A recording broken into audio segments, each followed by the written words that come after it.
Cuando hago un repaso por mi vida y recorro cada uno de los momentos que me han traído hasta este punto, me doy cuenta de lo rápido que pasan los años y lo poco que disfrutamos de ellos.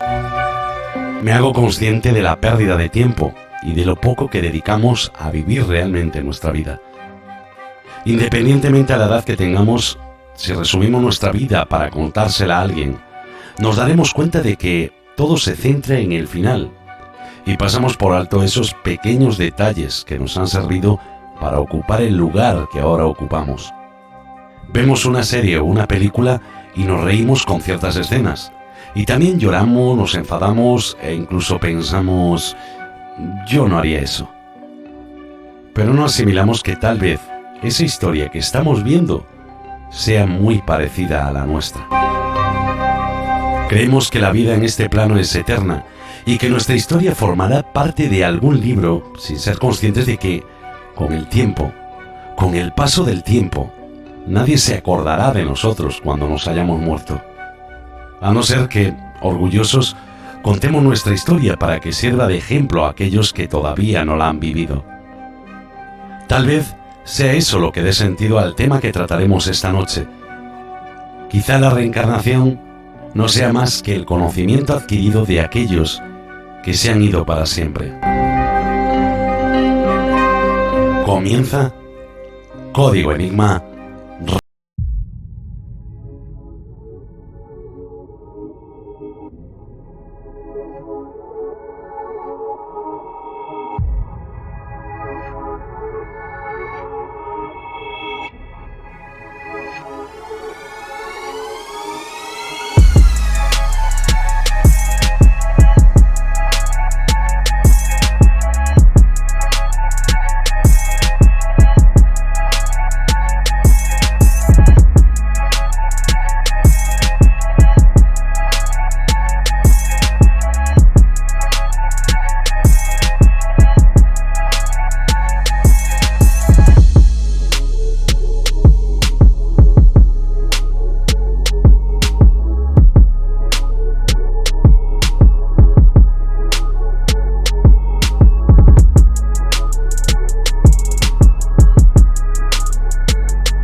religiones lo llaman reencarnación.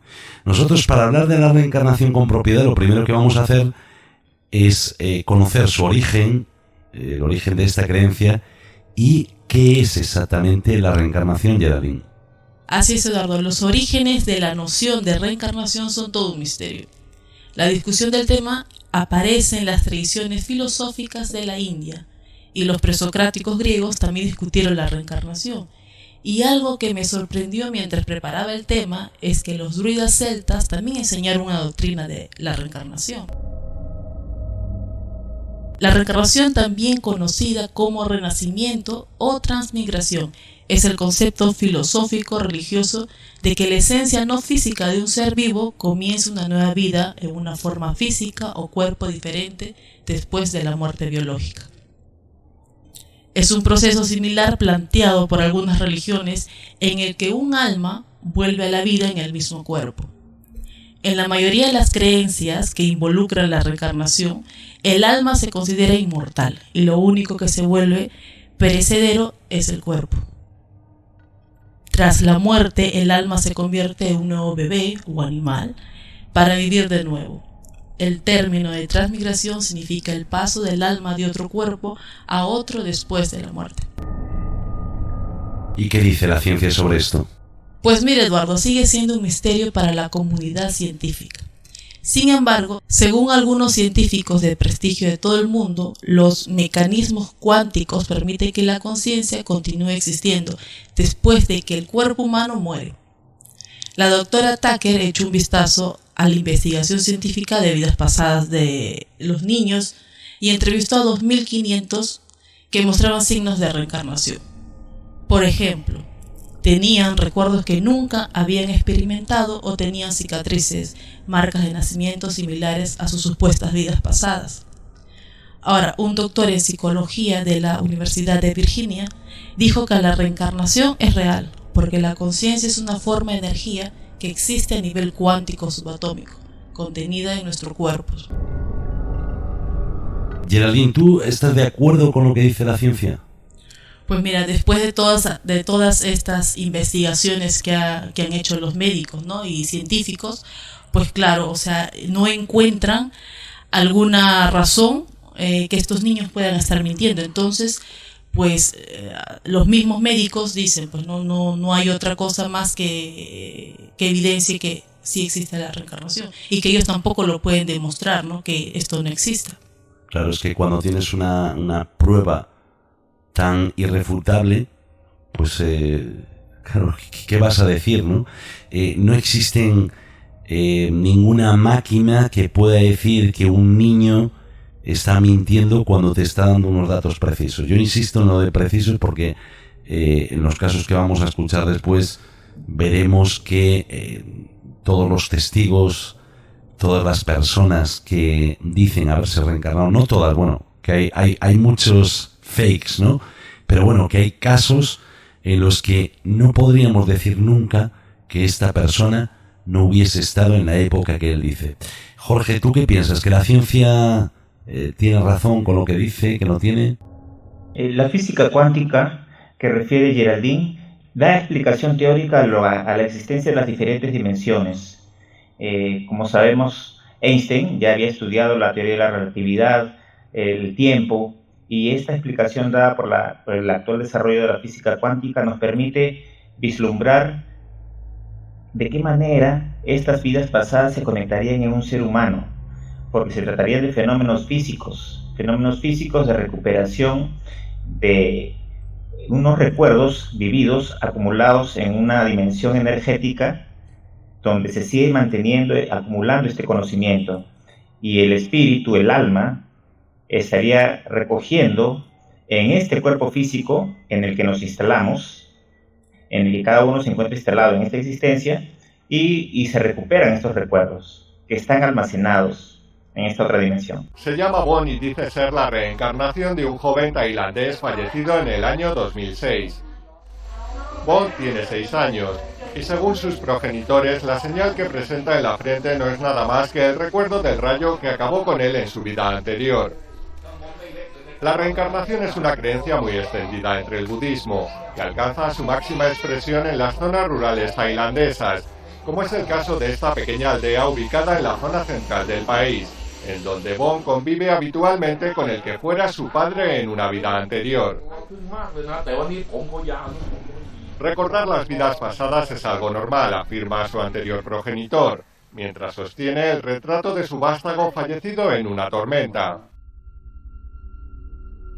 Como decíamos, hay muchos testigos que hablan sobre esto y de los que se pudo hacer una investigación exhausta que dio unos muy buenos resultados. Uno de esos casos, para mí uno de los casos más increíbles relativos a este fenómeno, fue el de James Leininger, un pequeño niño que aseguraba que en una vida pasada había sido James Houston, un piloto de caza norteamericano de 21 años que desapareció en acción en 1945 durante un combate en el Pacífico contra los japoneses en plena Segunda Guerra Mundial.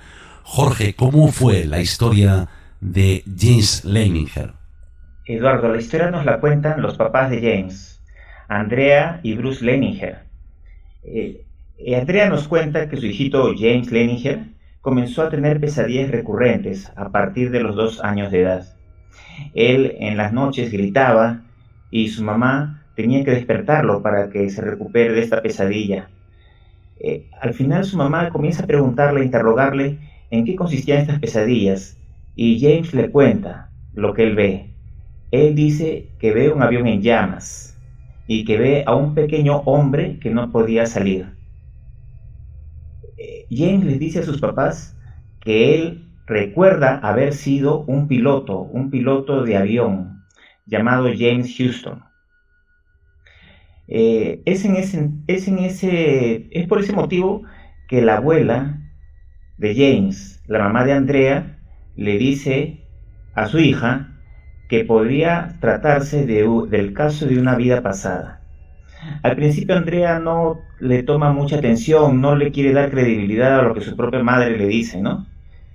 Pero lo que sucede es de que las pesadillas de James siguen aumentando en intensidad. Ya con el transcurso del tiempo, a los 3 años, James podía en sus dibujos detallar con toda precisión aviones, combates aéreos sobre el mar, y a los 4 años incluso se hizo una réplica de una cabina de avión.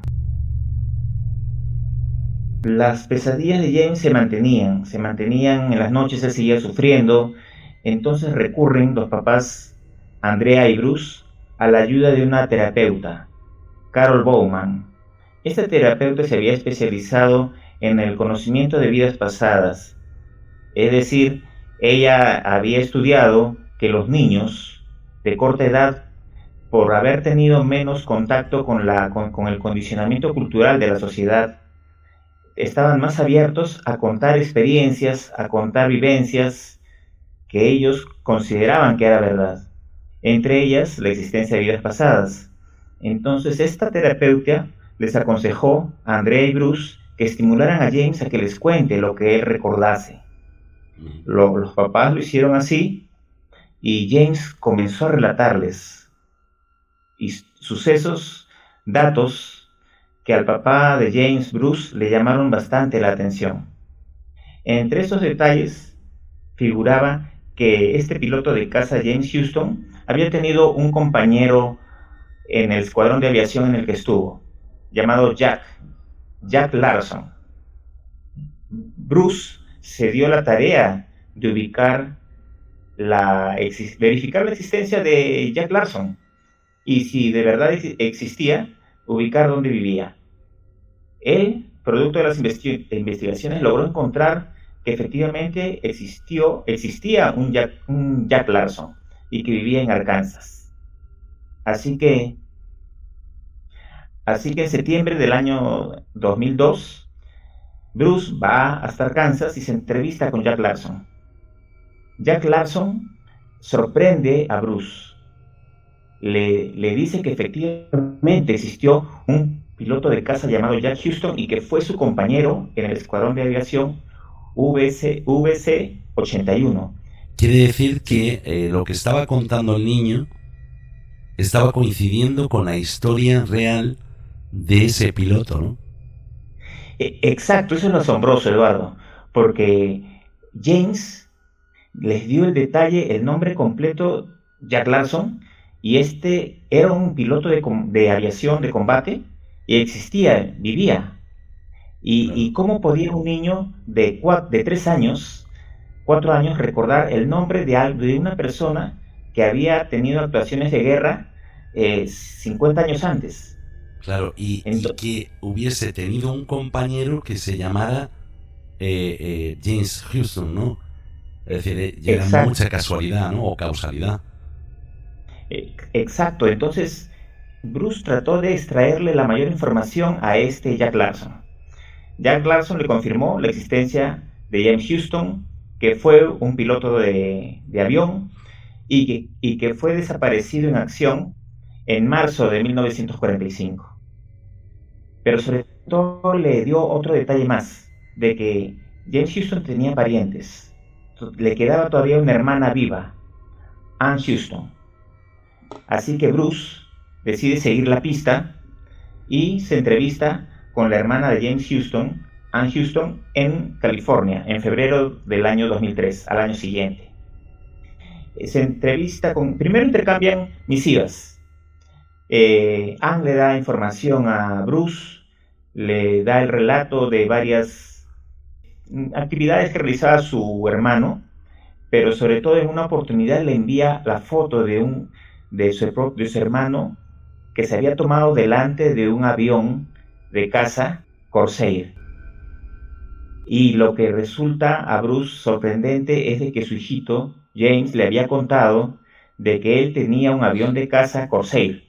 La hermana dándole esta información, el papá de James, Bruce, se confiesa con la hermana, con Ann, y le cuenta que su hijito había estado teniendo pesadillas donde él le relataba que tenía recuerdos de haber estado en un avión Corsair, de haber tenido acciones de guerra en el Océano Pacífico y que había tenido acciones de guerra con los japoneses. Ahora bien, Ann se entrevista con el niño y le envía una misiva luego al papá, donde le dice que yo sinceramente creo en lo que dice James.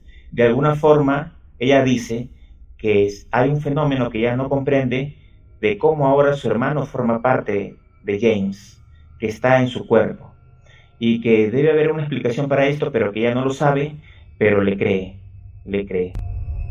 Claro, posiblemente porque el niño James le contara a lo mejor ciertas cosas que solo esos dos hermanos podían saber, ¿no?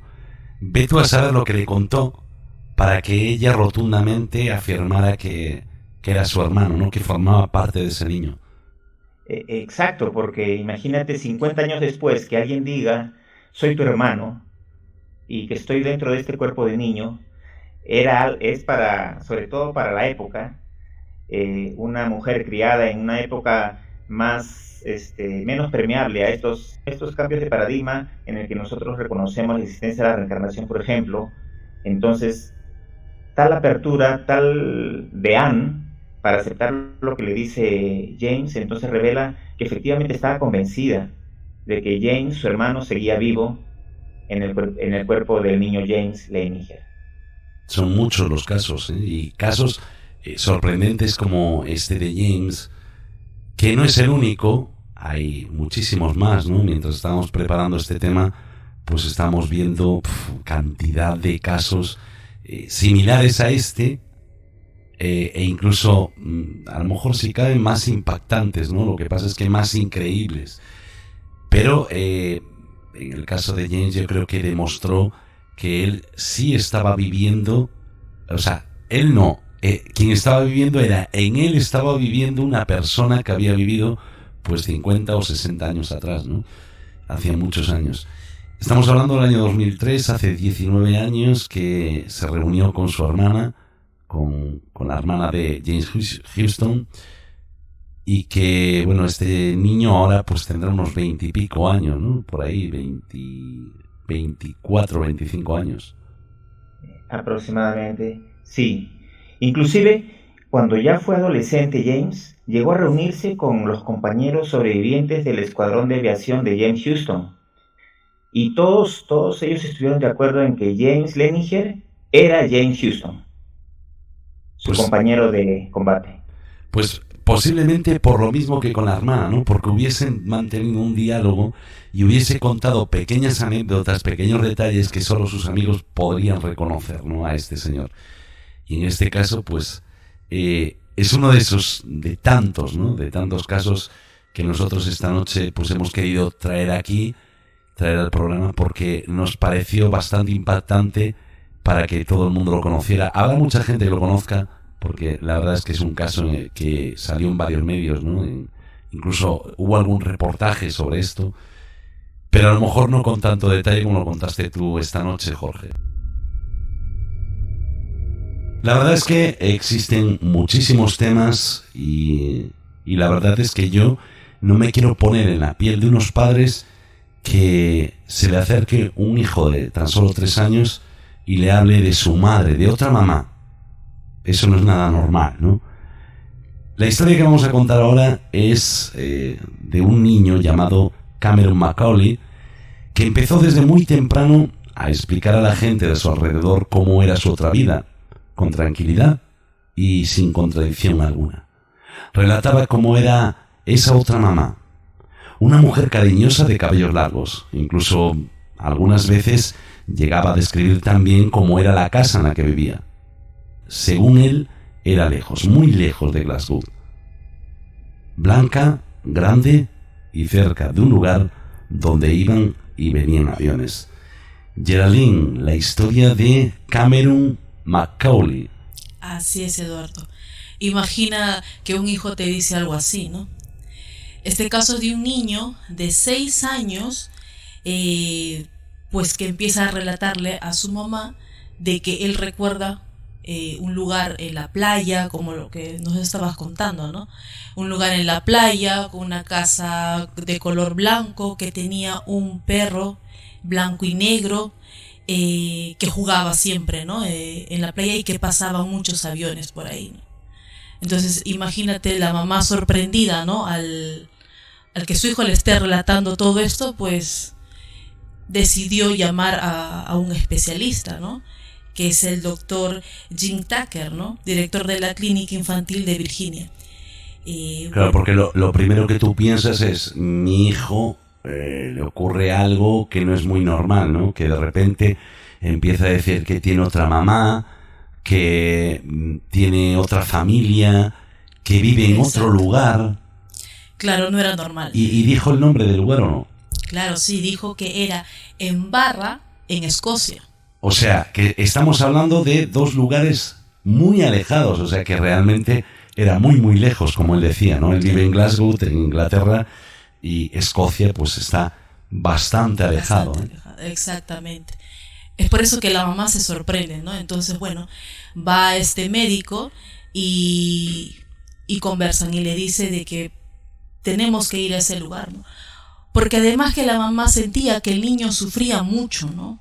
Estaba como que muy triste, ver a su hijo recordando todo eso, ¿no? Que jugaba, que veía a su otra mamá, tenía escondites en su casa.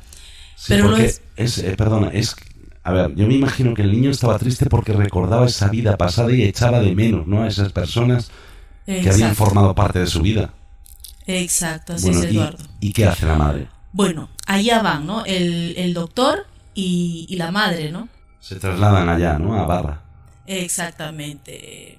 En realidad se vieron obligados, ¿no? A ir para allá por la situación de esta criatura, ¿no? De este niño. Bueno, llegan ahí, puedes imaginar, es una pequeña isla, ¿no? Donde no le dicen nada al niño, ¿no? Para que no sepa nada, pero el niño reconoce al instante la casa y dice que esa es su casa, ¿no? Pues allá van y se quedan sorprendidos porque el niño ingresa a la casa. Obviamente no había nadie ya, porque además estaba abandonada. Está abandonada. Una casa en la playa, tú sabes, el salitre, la humedad y todo, pues la casa estaba bastante estropeada, claro. Bueno, el niño ingresa a la casa, enseña a su madre, ¿no?, y al doctor el cuarto, el lugar donde él se escondía, donde jugaba. Empezó a encontrar rincones donde... Incluso pasadizos secretos, ¿no? Exactamente, por eso, los rincones donde él jugaba, ¿no? Y eso no podía saberlo, o sea, definitivamente eso no podía saber el niño. Y mucho menos, como dice, ese lugar, ¿no? Porque hay que decir que estamos hablando de un niño, ¿cuántos años tenía? 6 años. 6 añitos, ¿no? Claro. Y que él nunca había estado en Escocia. No. O sea, todo hay que decirlo, ¿no? Es como el caso de que nos relataba Jorge, que el niño... ¿Cómo va un niño de 3 años a estar leyéndose nombres de soldados fallecidos en la Segunda Guerra Mundial, ¿no? O conocer su historia. Y en este caso él tiene 6 años, pero continúa. Exactamente. Bueno, ya que estuvieron ahí, tenían que saber más, ¿no? Fueron a consultar a los registros civiles de la isla, ¿no? Y con la ayuda de un historiador dieron con los nombres de aquella casa. Obviamente si tenía el perro, color blanco y negro, o sea que sí había vivido una familia ahí, ¿no? Y que era la familia Robertson. En los años 60, justamente lo que el niño indicaba, ¿no? Pero hay un dato ahí que no cuadraba, ¿no? Que era el nombre de su padre, ¿no? Shay Robertson. Pero no existía Shay Robertson. Eso es lo que descuadra un poco en la historia de este niño, ¿no? Pero todo lo anterior sí, o sea, sí existió, sí había, pero el nombre no, que es de Shay Robertson. El nombre concreto de este señor que le decía que era su padre, pero sí la familia Robertson había vivido ahí. Exactamente, sí había vivido la familia ahí, pero como indicaba el niño que había fallecido de un accidente de tráfico, ¿no? El padre, pero no fue así, ¿no? Es lo único que no encaja en la historia de la vida pasada de este niño. Yo no sé qué pensáis vosotros, pero yo creo que a lo mejor el niño, no el niño, sino su madre, el doctor Teig, lo que pensaban ellos que él decía era que el señor Robertson vivió ahí con su familia y que había fallecido de accidente. Y ellos a lo mejor achacaban a que el niño era la reencarnación de algún hijo de ese señor. Exacto. Vale, pero ¿y si era la reencarnación del padre del señor? Claro, porque si todo encaja y solamente ese detalle no encaja ahí, entonces es como que de repente no fue el padre, sino el abuelo, ¿no? Porque aún fueron todavía a los registros históricos. Claro, es que realmente, a ver, a lo mejor lo que tendrían que ver, Jorge, es si la casa fue heredada, comprada, no sé, tendrían que ver algo así, ¿no? La casa debe tratarse de una casa familiar, habitada por generaciones de la familia Robertson. Claro. Entonces, el nombre de Shane Robertson, si bien no era el del papá que tuvo este niño en esa vida pasada, podría ser de un antepasado, podría ser bien del abuelo o hasta del bisabuelo. Exacto. Pero seamos más concretos, el abuelo tenía que haber conocido los pasadizos secretos, los escondites que Cameron encontró y que le contó a su mamá y al terapeuta. Exacto. Entonces, creo que hasta el abuelo podría llegar a ser. El abuelo. Tendría que ser el abuelo. Claro, es que al contrario que la familia de James, que nos contabas tú antes, por ejemplo, su padre se limitó a buscar para montar ese engranaje, ¿no? Ese puzzle, y a buscar incluso amigos, compañeros, como dio con los compañeros militares de este piloto, con la hermana. Pero, por ejemplo, en el caso de los padres de Macaulay, pues se limitaron solo a ir al sitio. El niño, reconoció todo el sitio, pero no, a lo mejor intentaron ponerse en contacto con algún familiar de los Robertson que le confirmara, pues a lo mejor le dice, oye, pues sí, mira, mi padre no, pero mi abuelo o mi bisabuelo murió atropellado por un coche. Claro, eso fue el detalle. Exacto. En la historia de Cameron no tuvieron la suerte de contar con algún familiar sobreviviente. En el caso de James Leninger encontraron a la hermana del fallecido piloto de caza, Aquí encontraron una casa vacía en el caso de Cameron. Sí. Es más, fueron a los registros civiles y también con la ayuda de un historiador. O sea que no había por dónde coger, sino de la mano de un historiador. Claro, lo bueno de todo esto es que los padres creyeran en sus hijos, ¿no? En ambos casos creen en sus hijos, actúan y recurren a terapeutas. Eso es lo que me llama bastante la atención. Sí. Sí, porque a ver, por regla general, un padre recurriría a un psicólogo, ¿no? Es como cuando un niño te habla del amigo invisible, ¿no? Que ya enseguida se van corriendo al psicólogo sin prestar atención a esos pequeños detalles que a lo mejor nos demuestran que lo que nos están contando es verdad, ¿no?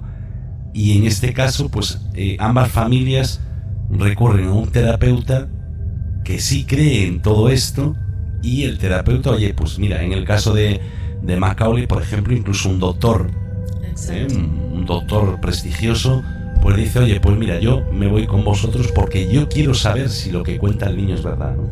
Son de esos doctores que, como el Miguel Ángel Pertierra, ¿no? El doctor Miguel Ángel Pertierra, que escribe sobre experiencias cercanas a la muerte o sobre milagros médicos, porque aparte de haberlo vivido él, pues decidió contactar con esas personas y estudiar el fenómeno, ¿no?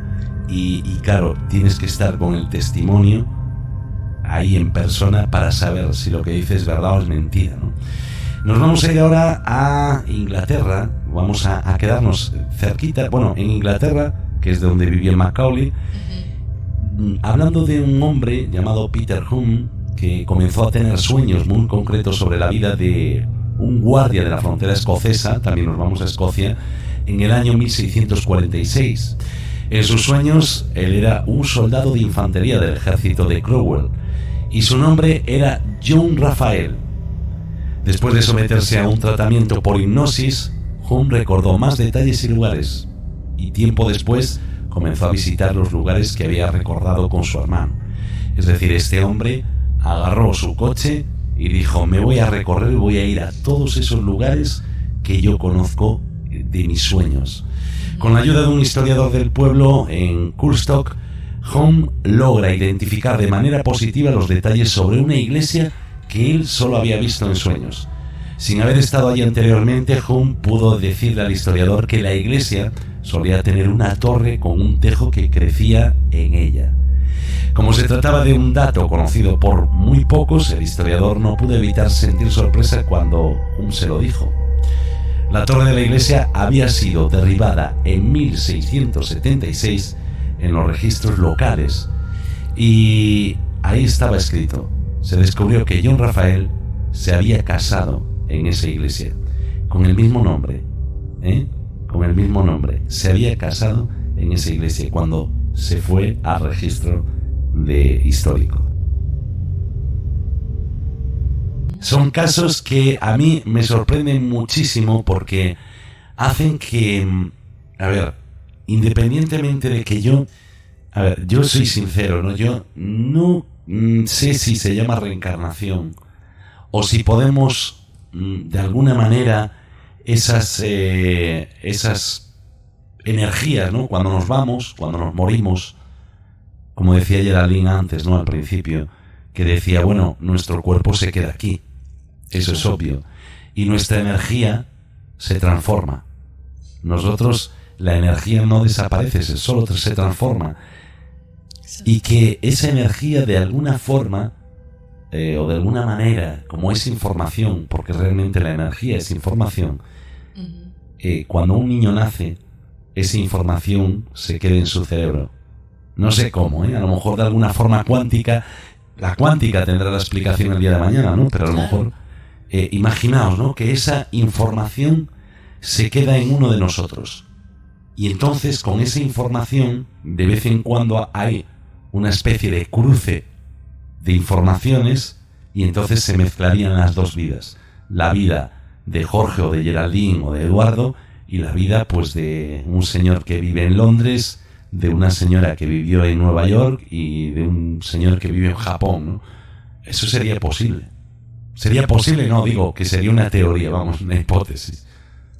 No, es que es realidad, porque justamente estos dos casos el caso que tú relatas, que se sometió a una hipnosis, efectivamente la hipnosis se convierte en la llave que está aperturando en las personas que pasan por una terapia de regresión la puerta a estos recuerdos de vidas pasadas. Sí. ¿Y de dónde se extraen? De su interior. Entonces lo que tú dices es completamente cierto. Partículas subatómicas, ¿no? Claro, es que a mí, yo la teoría que yo tengo, creo más en eso que en que te mueras, te reencarnes, te mueras, te reencarnes y estemos constantemente reencarnándonos. De hecho, hay gente que habla, ¿no? De que te reencarnas 24 veces, te reencarnas 25 veces, porque tienes que vivir todas las situaciones, ¿no? Si tuviéramos que vivir todas las situaciones del mundo, todas las situaciones posibles en nuestra vida, no terminaríamos nunca de reencarnarnos. No, bueno, se dice, ¿no?, que terminas de reencarnar cuando ya has elevado tu espiritualidad, ¿no? Estás en el top, ¿no? de tu conciencia espiritual y todo. Entonces ahí ya has aprendido de todo y pues ya no reencarnas, ¿no? Entonces quedas ahí. Yo no sé. A ver, yo no sé qué piensan los enigmáticos, que nos lo digan, que nos lo pongan ahí, nos lo dejen en los comentarios, ¿no? Si creen que la reencarnación es lo que la religión, vamos a decirlo así, ¿no? Lo que la religión cree o cómo lo explica, o si tiene más que ver con la cuántica, si tiene más que ver con esa energía que se queda en el universo y que se mueve, porque la energía se mueve. La gente piensa que cuando una persona muere, por ejemplo, en esta casa, que se queda en esta casa. No tiene por qué. A lo mejor el que está en esta casa es el vecino de otro pueblo. Claro. Porque la energía se mueve. Exacto, no hay tiempo ni espacio, ¿no? Entonces estamos en todos lados cuando desencarnamos. Exactamente. Tengo visto muchos programas, ¿no? Muchas que dicen, bueno, aquí está Napoleón, porque Napoleón fue enterrado aquí. Y dices tú, no tiene por qué estar Napoleón. A no ser que tengas una prueba, una psicofonía o algo que te confirme que ahí está Napoleón, ¿no? Pero no tiene por qué ser él. Puede ser el vecino del sexto, ¿no? O cualquiera puede ser. Pero bueno, en este caso, la reencarnación es un tema que no deja de sorprendernos. Yo creo que es un tema del que se puede hablar mucho, que podríamos estar aquí debatiendo muchísimo.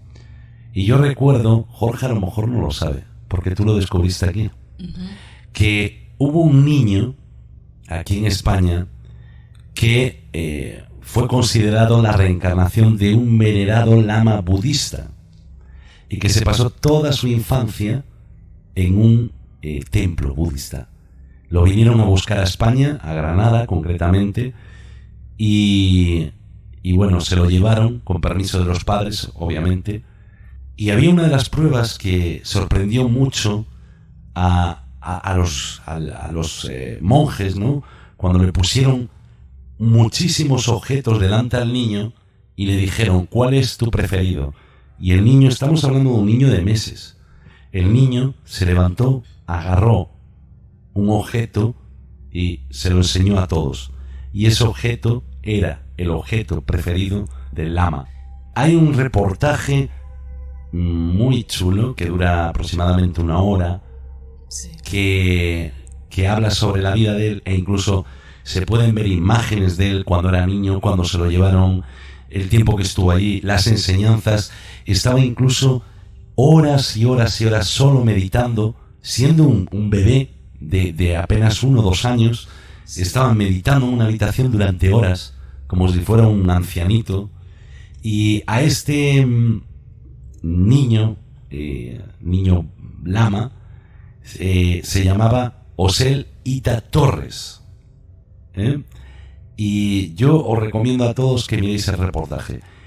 De hecho, estuvimos en contacto con él y tenemos algún audio que él nos dejó contándonos un poquito su historia. Y claro, pensad que esto hace unos cuantos años, ¿eh? Bueno, para mí la historia comenzó también aquí en Ibiza, cuando conocí a la Mayese en el 78, y me impactó tanto que mi vida decidí completamente como seguir sus instrucciones. Marchamos a la Alpujarra, seguimos trabajando, desarrollando el centro de retiros, y bueno, hasta que la Mayese muere, y a los pocos meses empiezan a buscar dónde está la reencarnación, y yo estaba embarazada de mi quinto hijo. Y bueno, en un momento dado el niño nace, y cuando él tenía 7 meses la mazopa pasó por Oselín y reparó en él, pero no demasiado, ¿no? Simplemente que durante unas enseñanzas el niño tenía 7 meses, lo dejé, me fui a preparar el biberón, y ahí él gateando se fue hacia la mazopa, que estaba sentado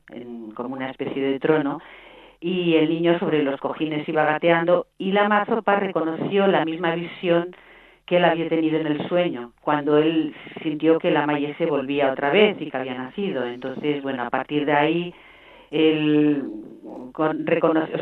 pidió que le llevaran al niño, y a partir de ese momento, prácticamente el tiempo que estuvo en España no nos separamos, pero él, cuando se marchó a India, no nos dijo nada especial, solamente que era un niño muy especial, pero no nos dijo nada, hasta después de haberlo consultado con el Dalai Lama 7 meses más tarde, y entonces nos llamaron de India, Osel y yo fuimos a ver qué pasaba. Bueno, sobre todo yo, él tenía en ese momento 14 meses.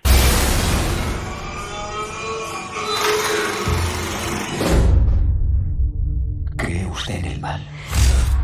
¿En seres del más allá? Sí. Quiero que veas una cosa.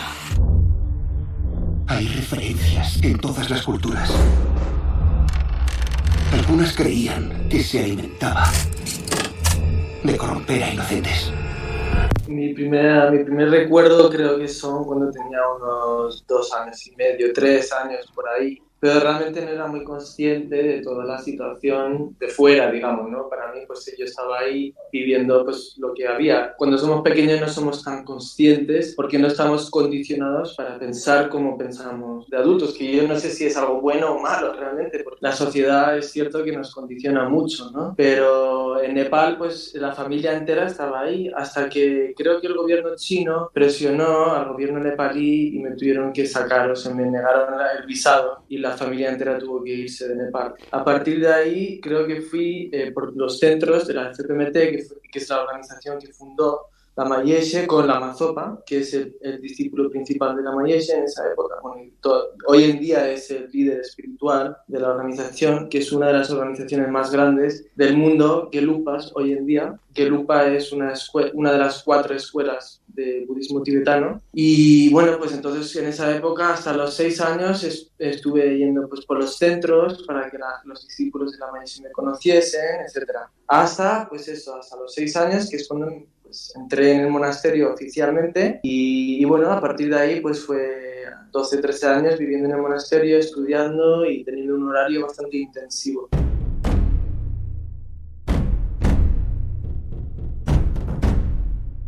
De incertidumbre no tenía casi nada. De hecho, yo desde los 7 años ya lo tenía decidido que a los 18 me iba. Entonces yo tenía que esperar hasta los 18 porque en ese momento no podía tomar esa decisión por mí mismo. Entonces yo acepté porque, claro, dentro de lo que es la comprensión budista, en mi situación pues era la mejor situación para poder ayudar a muchos seres en el futuro. Entonces con esa motivación dije, bueno, yo me quedo aquí, voy a aprovechar la situación, el tiempo, aprender todo lo que pueda, pero con los 18 años me voy a ir. Eso para mí lo tenía claro desde los 7 años. Claro, cuando llega el momento de tomar la decisión, pues es algo, porque claro, yo estaba casi prácticamente solo en esa decisión. La única persona que realmente me apoyaba era mi madre. Y algunos discípulos de la Mayese en esa época también me apoyaban, pero tampoco entendían muy bien mi decisión. Porque claro, para ellos lo que yo tendría que hacer es terminar mi doctorado de PH de filosofía budista, que se llama Geshe, del cual el PH más alto, que se llama Geshe Larapa, que es el que querían que yo consiguiese, tarda 30 años en conseguir. Entonces, claro, yo todavía hoy, mi clase, yo tenía una clase en el monasterio de 250 monjes. Hoy en la clase habrán 30 como mucho. Y todavía les quedan otros 4 o 5 años para llegar a conseguir el doctorado, ¿me entiendes? Yo ahora tengo 32 años, entonces a mí hasta los 36 por lo menos no hubiese terminado los estudios ahí. Y entonces yo en el monasterio, que es un sitio bastante aislado, con una mentalidad bastante diferente, porque aparte de estar en India es un poco medieval, pues yo era lo que llaman en India, y entre los tibetanos se llaman kacha. Kacha significa inmaduro, y cuando tú eres maduro pues te llaman paka, ¿no? Entonces claro, yo en el occidente era completamente cacha. No entendía absolutamente nada. Para mí, pues lo que es el occidente era lo que veía en las pantallas de vez en cuando podía salir del monasterio, porque en el monasterio, por supuesto, que la música, la televisión, las motos, los coches, incluso el deporte, el fútbol, el cricket, todo eso estaba completamente prohibido. ¿Por qué? Y también incluso a las mujeres no se les permitía entrar. ¿Y todo esto por qué? Pues porque con una razón única es para que los monjes puedan estar completamente enfocados en sus estudios y que no tengan absolutamente ninguna distracción. Entonces, claro, para mí, cuando yo salía del monasterio, que iba a visitar a mi madre muy de vez en cuando, a lo mejor una vez cada 2, 3, 4 años, y con la familia a lo mejor pues me quedaba 4 o 5 días nada más, pues me costaba mucho entender un poco la cultura. Hombre, claro, que me encantaba y me atraía muchísimo, pero incluso a veces no conocía ni siquiera a mis hermanas, ni mi familia, no las conocía bien. Y cuando volvía, pues me deprimía mucho y a veces tenía pues, depresiones de un par de meses a la vuelta, ¿no? Que luego pues ya lo superaba y entraba en la monotonía de la vida del monasterio.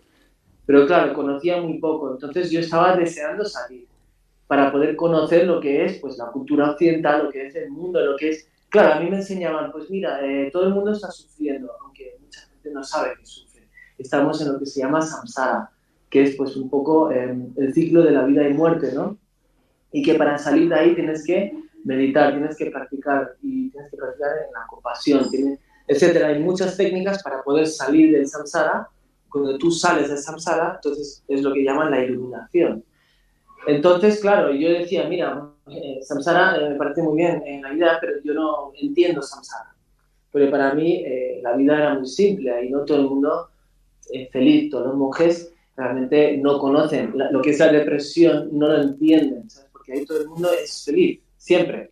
Siempre está riendo, no tiene ninguna razón por la de ser infelices, por la de que entristecerse o tal, porque también una parte de la práctica es controlar tus emociones, controlar tu mente. ¿Entiendes? Y muchas veces la mente puede llegar a ser nuestro peor enemigo si no lo controlamos. Es un poco pues como, no sé, una herramienta. Lo que pasa es que nos identificamos con los pensamientos tan fuertemente que al final acabamos siendo esclavos de las emociones, de nuestros pensamientos, que muchas veces vienen influenciados con las circunstancias. Entonces tenemos que estar sobre todo eso, encima de todo. Y a partir de ahí, cuando tenemos la mente en calma, y tenemos control sobre nuestras emociones, ya podemos ver la realidad más claramente, ¿entiendes? Entonces yo no entendía ese concepto porque, claro, yo había estado muy protegido en una situación donde la gente no tenía ese tipo de problemas.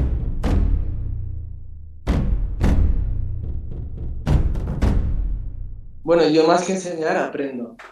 Para mí, yo creo que el aprendizaje es algo que dura toda la vida y el aprendizaje más importante es el día de la muerte, que aprendemos el proceso de la muerte. Que sí, hemos muerto y hemos nacido infinitas veces, pero por alguna razón se nos olvida un poco, pues eso, incluso a veces ni siquiera nos acordamos qué comimos ayer, ¿entiendes? Entonces, la memoria está ahí, en el subconsciente está la memoria de cuando éramos un feto, cuando estamos viviendo en el vientre.